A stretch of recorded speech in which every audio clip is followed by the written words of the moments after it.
Eu vou pedir ao deputado Luiz Paulo que possa assumir a presidência, porque eu tenho uma reunião agora, só tem mais 2 inscritos. Se o deputado Luiz Paulo puder assumir. Ok.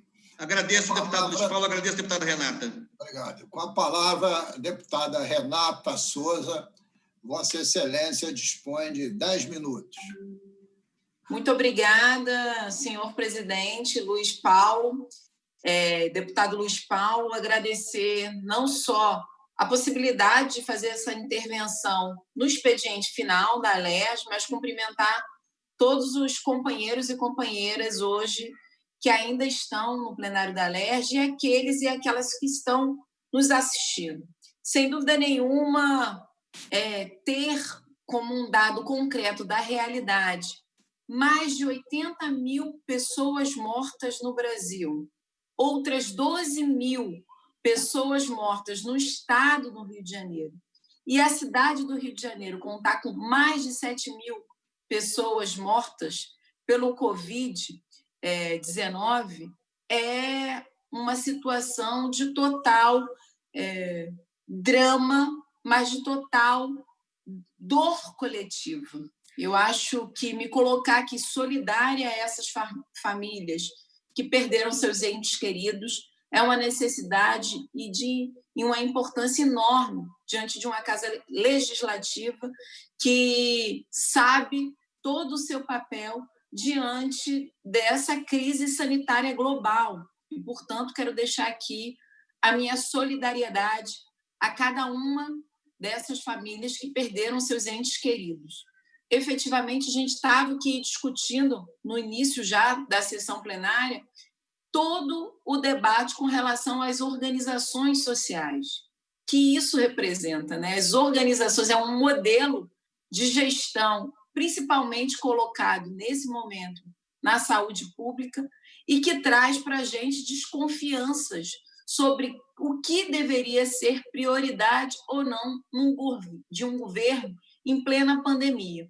Efetivamente, nós temos, no Rio de Janeiro, uma situação completa de desassistência no que tange à saúde pública. Nós vimos o governador Witzel fazer contratos, mais de 1 bilhão, uma empresa chega a cerca de 1 bilhão, só com uma OS que se diz não ter fins lucrativos, mas efetivamente o que a gente vê é que são empresas muito vinculadas ao lucro e, essencialmente, não pensa na construção que deveria ser feita de valorização dos seus profissionais, justamente para que o atendimento nesse momento de pandemia pudesse ser a prioridade. O que vemos é o contrário disso. O governador Witzel, nesse fim de semana, fechou os 2 hospitais de campanha que foram abertos de maneira já ultrapassada, né? Não com a capacidade total que deveria ter esses hospitais de campanha. Enfim, numa situação completamente absurda, ele fecha esses 2 hospitais no fim de semana, sem qualquer aviso prévio, e deixou todo o corpo de profissionais sem assistência e também os próprios doentes que estão convalescendo de uma pandemia aguda, sem saber para onde que vai ser jogado, porque é nessa situação que se encontra hoje todos aqueles e aquelas que precisam de uma assistência de saúde pública concreta no que tange ao governo estadual. Efetivamente, quando a gente olha e observa o governador Witzel trabalhando as suas agendas como se nada tivesse acontecendo no estado do Rio de Janeiro, ou mesmo tentando deslegitimar o processo de impeachment que corre dentro dessa Casa Legislativa, com toda a atribuição que essa Casa tem constitucionalmente de fiscalizar o Poder Executivo, o governador Witzel só tem se preocupado em atacar e deslegitimar o processo de impeachment que corre nessa Casa, ao invés de entender a gravidade do problema que estamos vivendo e de compreender o quanto que essas famílias estão sofrendo nesse momento. Então, é importante que a gente traga aqui toda a falta de sensibilidade e de humanidade do governador Witzel diante de uma pandemia que nos desafia a todos enquanto humanidade.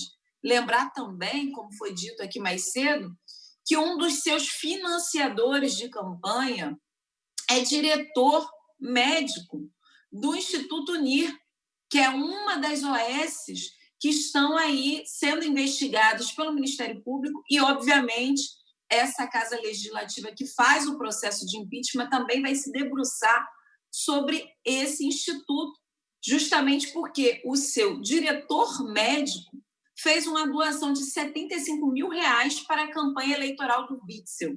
Então, neste momento, todos nós nos questionamos, será que Witzel está pagando a sua conta na campanha eleitoral com o dinheiro que deveria ser aportado para salvar vidas no Rio de Janeiro em plena pandemia?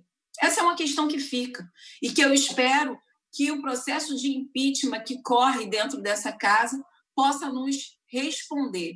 Afinal de contas, as vidas das pessoas não podem ser negociadas num balcão de negócio eleitoral. E aí, muito importante, porque a gente não pode esquecer do que está acontecendo na cidade do Rio de Janeiro. Vimos também o prefeito Crivella fazer vários selfies, várias fotos em frente ao hospital de campanha, e a gente já está até questionando se esses hospitais de campanha são hospitais de campanha eleitoral, efetivamente, porque acabou que serviu para foto, mas não serve para fazer o atendimento necessário à população.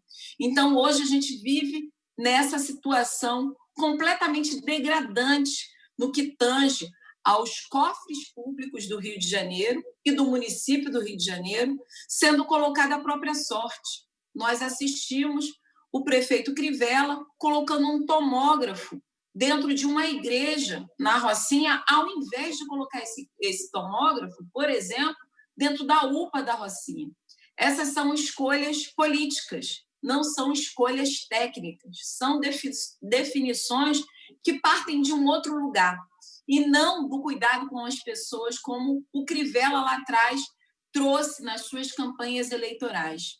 Importante também dizer, nesse debate sobre o que depende essencialmente dos governos federal, estadual e municipal no que tange a vida das pessoas, o Crivella, que sempre esteve muito próximo ao Bolsonaro, inclusive a família Bolsonaro, hoje já está toda sendo integrada ao partido do prefeito Crivella.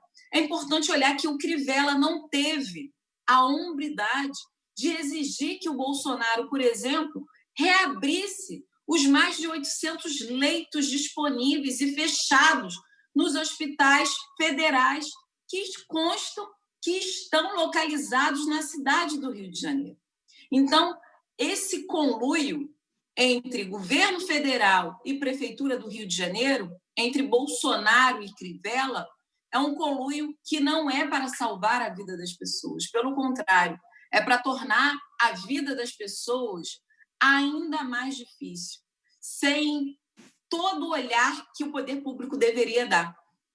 E, essencialmente, isso faz parte de uma crueldade, de uma desumanidade colocada à frente da gestão pública, na nossa cidade, no nosso estado e também no âmbito federal. Ou seja, nós estamos padecendo não só do coronavírus, mas estamos padecendo da falta de vontade política e, especialmente, nós estamos assistindo no estado do Rio de Janeiro a corrupção também matando. Então, todo esse quadro é muito dramático, mas é definidor também para as nossas prioridades enquanto população e sociedade, de questionar quem hoje está no poder e que não está fazendo o papel que deveria fazer e cumprir com a responsabilidade pública dos seus atos. E, para finalizar, eu gostaria de trazer um outro tema sobre uma necessidade real de atendimento e de observação do que deve ser a prioridade dos governos, que é a educação pública. Hoje está sendo debatido no Congresso Nacional o Fundeb, o Fundo de Manutenção e Desenvolvimento da Educação Básica.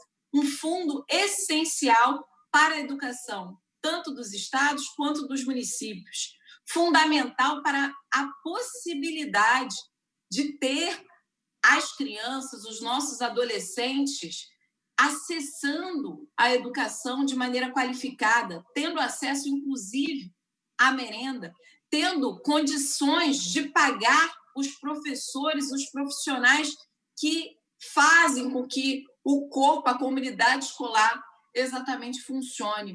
A gente está falando desse fundo, do Fundeb, que hoje representa cerca de 166 milhões. A atualização e a renovação desse fundo é super importante e decisiva para a educação pública. Pois não, senhor presidente.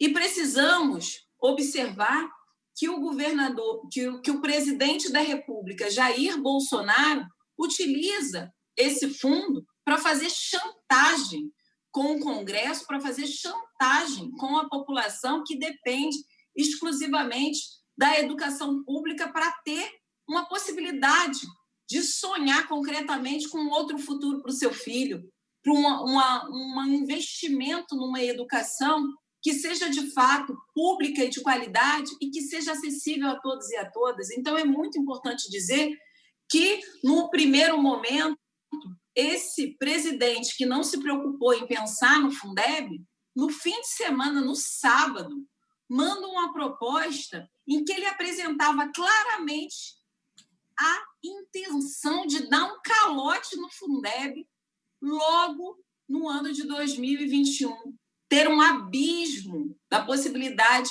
de investimento da educação no ano de 2021, que traria já em si, que já traz em si com a pandemia um desafio enorme diante do que pode ser e representar essa crise sanitária para o processo pedagógico. Então, efetivamente, a gente precisa desse dinheiro para fazer com que a educação básica seja prioridade.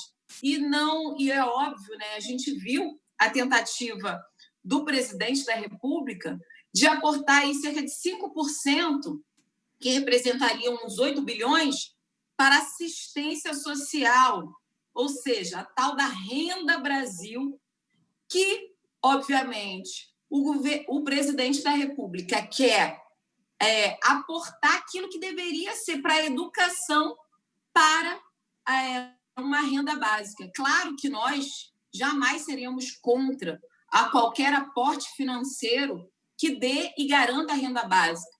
Mas acontece que o presidente da República quer tirar de onde não tem concretamente a possibilidade de organizar a saúde para colocar na renda básica e fazer aí de novo mais um projeto político eleitoreiro. Então, é muito importante que a gente veja todo o que está colocado na discussão do Fundeb como algo fundamental para aportar recursos na educação dos municípios e na educação dos estados. Então, nesse sentido, fica aqui a nossa aposta justamente para a aprovação do Fundeb, mas, mais do que isso, na aposta da educação brasileira como meio fundamental da nossa população, em especial dos nossos jovens, das nossas crianças e adolescentes. Muito obrigada, senhor presidente.